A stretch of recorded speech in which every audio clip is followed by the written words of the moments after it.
finally, I'd like to say something about the history of conjectures about which I will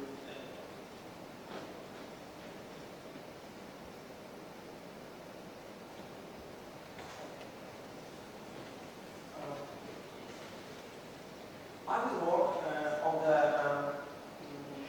field K, which is the field of real or complex numbers, and then we recall some definition and associative algebra A over the field K endowed with a norm is referred to a norm algebra if the norm is submultiplicative. Moreover, the algebra A is a Banach algebra if it's a norm algebra, and as a norm space is a Banach space. Now,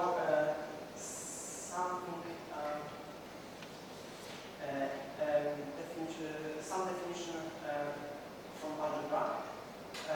Two-sided proper ideal I of an algebra A is said to be prime if for all ideals J and K, if the product J and K is contained in I, that either J is contained in I or K is contained in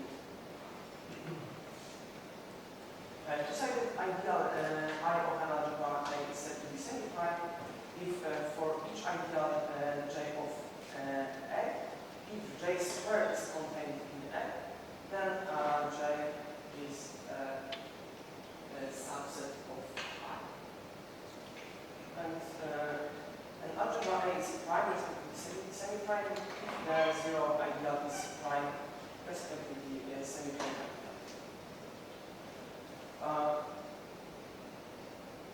It is obvious that every prime ideal is also semi-prime, so every prime algebra is also a semi-prime algebra. It is quite different, but it's quite difficult, but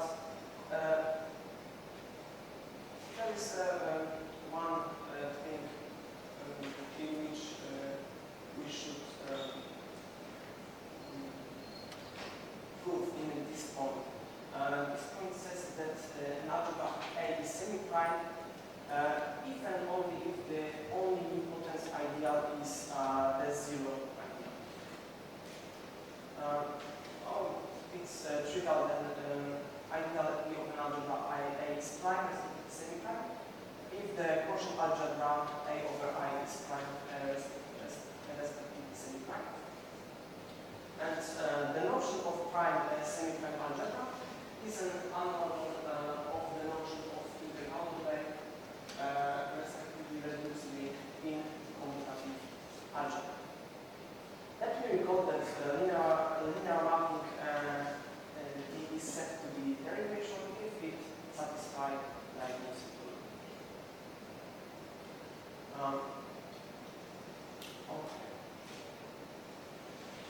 During my talk, we assume that A is commutative Banach algebra with unity. Moreover, we denote by R the Jacobson algebra. It is intersection of all maximal ideals, and denoted by N the linear radical of A. It is the set of ideal of nilpotent elements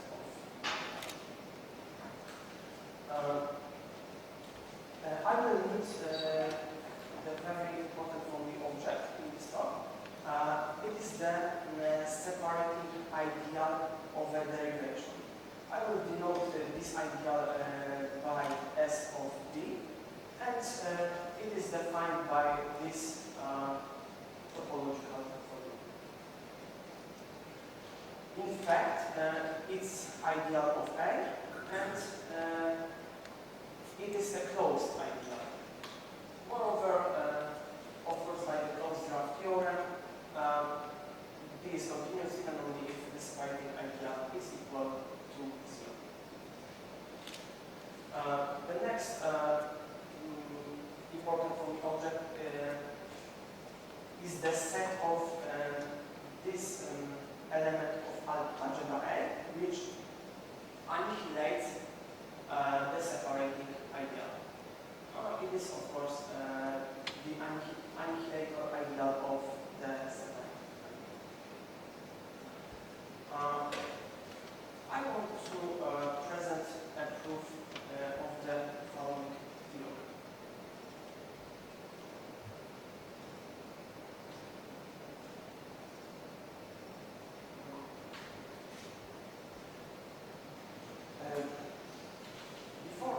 Before we start the proof, we collect some useful facts and elements.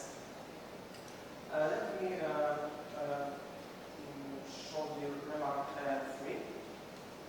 We have the discontinuous derivation on algebra A, and in this situation there exists element A such that this discontinuous derivation has the following properties. First, the annihilator of the separating ideal is closed prime ideal. And the second condition is that for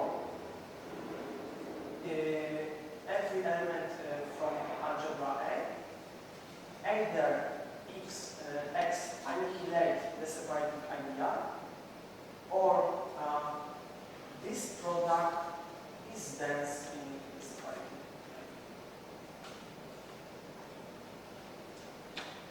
ideal. Now, for an ideal I of an algebra A, and for every derivation D, we define the set K of E as follows. It is easy to prove that if I is an ideal of A, then also the set K of I is the ideal of algebra A. Moreover, if P is prime ideal, the set K of P is also prime ideal. Now I want to show some properties about derivation and about previous defined object. These properties proved by Cusack and Garibello. The first says that the intersection of mean radical and the separating ideal is closed in potent ideal. The second property says that this intersection is equal to this big intersection, where the intersection runs over all the minimal prime ideals of A, such that the separating ideal is not contained in P.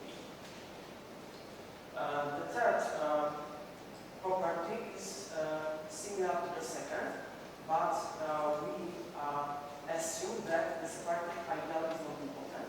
In this situation, there exist finitely many closed minimal prime ideals,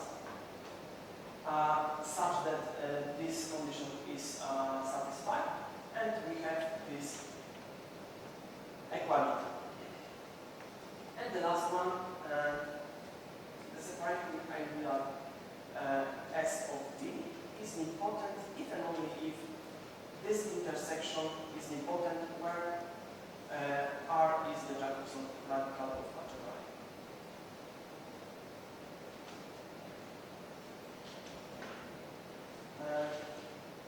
Now take a look please at the remark 4. We have a semi-prime commutative one algebra with here, and we have a discontinuous derivation. By lemma 2, this we know that in semi-prime algebra, in semi-prime algebra, every nilpotent ideal is the zero ideal. But by lemma 2, we know that this this intersection must be equal to 0 ideal. But we know also that this intersection is equal to this formula. So this ideal must be equal to 0 ideal. When the intersection runs over all the minimal prime ideals P, such that S of B is not contained in P.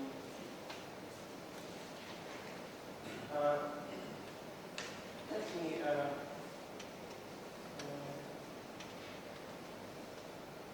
denote by J this idea, and let this D sub 0 be a derivation about each actor in the remark 3. Let me notice that the separating ideal of this derivation D sub 0 is a subset of the separating ideal of derivation D. Now, suppose that the separating idea is contained in its annihilator. This means that, by definition of annihilator, that this product is equal to 0. So this means that the separating idea of derivation D sub 0 is important, but we have semi-prime algebra. So this idea must be equal to 0. But this means that D sub 0 is continuous, and we have a contradiction. In this situation, you can assume that the separating ideal is not contained in its annihilator. Now, take a minimal prime ideal P such that the separating ideal is not contained in P. Of course, we have this equality.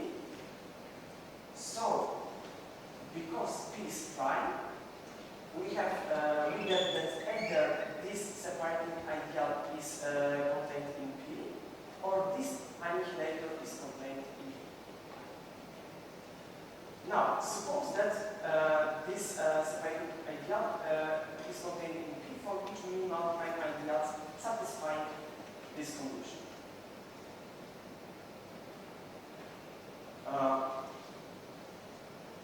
Because of this inclusion, we get this inclusion.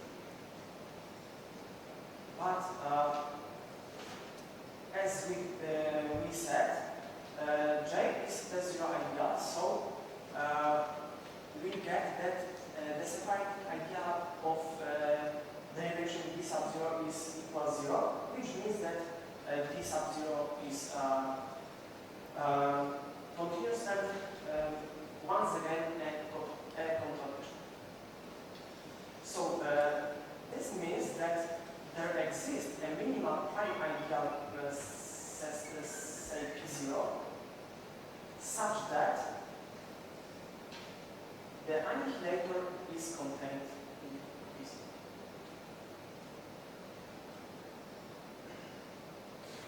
But the annihilator, from a previous remark, is primary real, and we have this inclusion. So by minimality of P0, we have pi. This means that the derivation D sub 0 is in effect good discontinuous derivation, which means that the annihilator of this separating ideal of this derivation is closed minimal prime ideal. And for every x from A, there is a satisfying solution.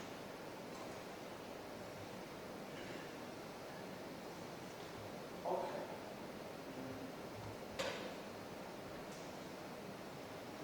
Now, let T be a derivation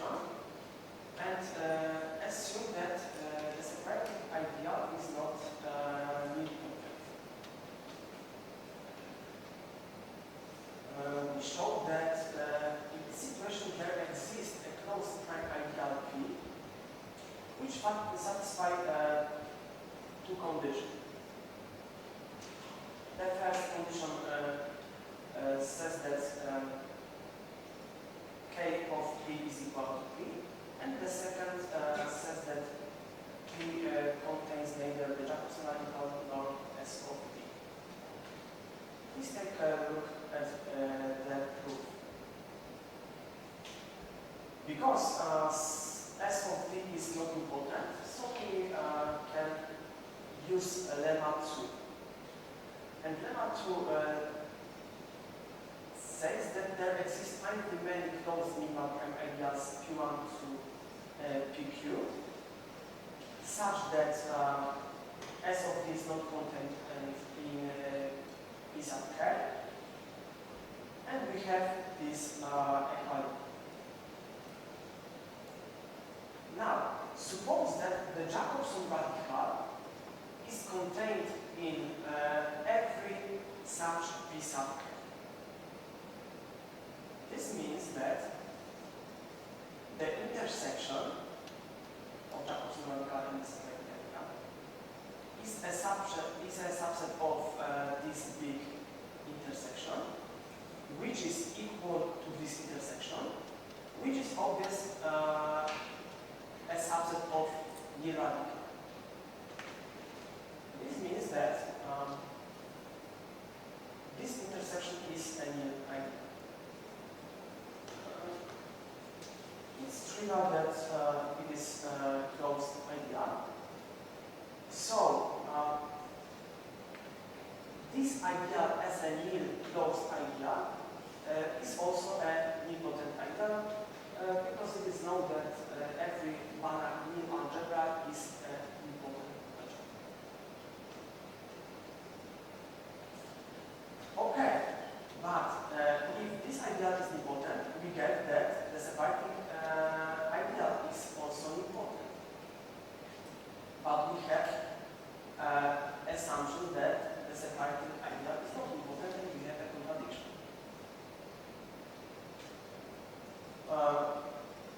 Does there exist a closed minimal prime ideal of A, which contains neither or nor S of t? And we have conclude the second point of lemma 3. What about point 1? If we have point 2, our point 1 is rather obvious. Because we know that this ideal is prime and it is contained in P. But these minimal prime ideals, so we have this equation. Okay.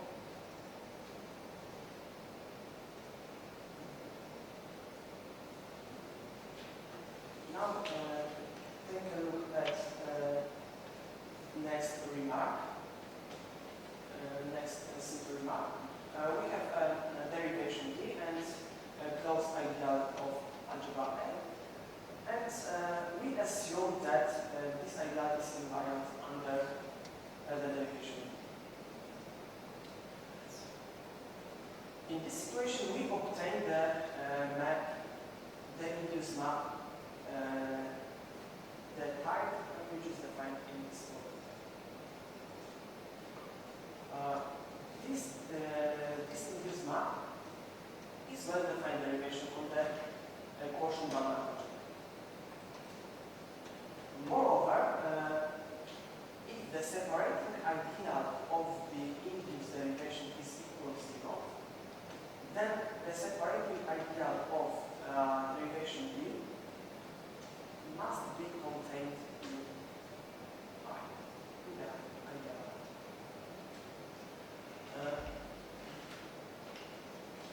Now we can start to prove the main theorem. The proof, as I said, is based on the original paper by Kamil. And first thing we show that the condition 1 and 2 are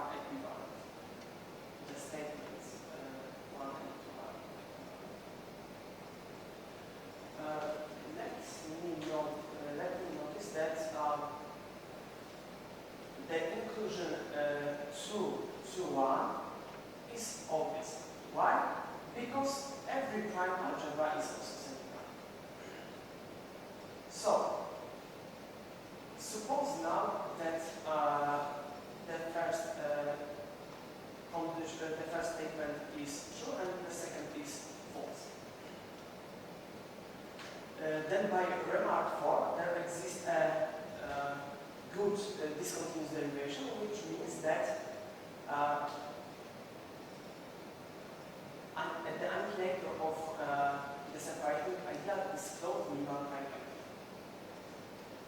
Okay. As we saw, this ideal is also prime ideal, and this ideal is contained in the annihilator. So, because of the minimality of the annihilator, we get that this equality. This means, in particular, that the annihilator is invariant under D. So we can obtain induced map D type. The induced map is well-defined derivation from the Banach algebra, from the quotient Banach algebra. And the quotient Banach algebra is prime because the annihilator is prime. Okay. This means that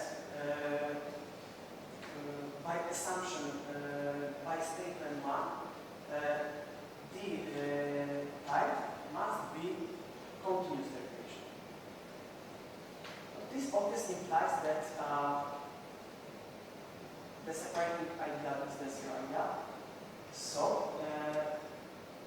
it implies that this separating ideal is contained in the annihilator.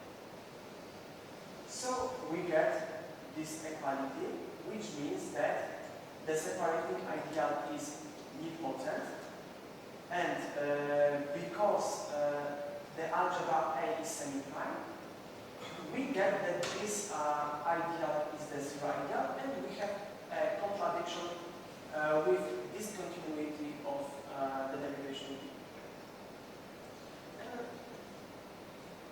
In this way, we finish the first part of the proof of this theorem. Now we can prove that condition 2 and 3 are equivalent, and condition 3 implies condition 2, and it is rather obvious. So, suppose that the statement 2 is true, and suppose that the statement 3 is false.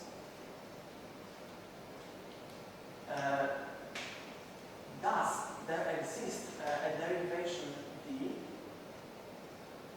such that the separating ideal is not equal. Okay, by lemma 3, there exists a closed prime ideal P which is invariant under D and which satisfies this condition. So we can obtain once again the induced map, and this induced map is well-defined derivation on the prime algebra or on the quotient prime algebra A over D. Okay, by our assumptions, once again we can conclude that the induced derivation is continuous, and we have once again this equality. The separating ideal is the zero ideal. Okay. So by one of the previous remarks, we get that S of D is a subset of the ideal P, and we have a contradiction because we chose the ideal P and satisfying this condition. And this concludes the proof of this theorem. At the end, I would like to talk about some historical remarks. following four statements are probably of the most famous conjectures about derivation of Banach genders. We have proved that the conjectures C1, C2, and C3 are equivalent to the commutative Witten case. But even in this situation, these conjectures are still open. In 1991, Mathieu and Lunde proved that these three conjectures are equivalent even in the non-commutative situation. And the proof of the non-commutative case is similar, the technical proof is similar to the commutative case. What about the conjectures C4? In 1955, Zinger and Werner proved that a continuous derivation on a commutative Banach algebra maps into its Jacobson radical, and that theorem is known as a classical Zinger-Werner theorem. They conjectured that the continuity assumption can be removed.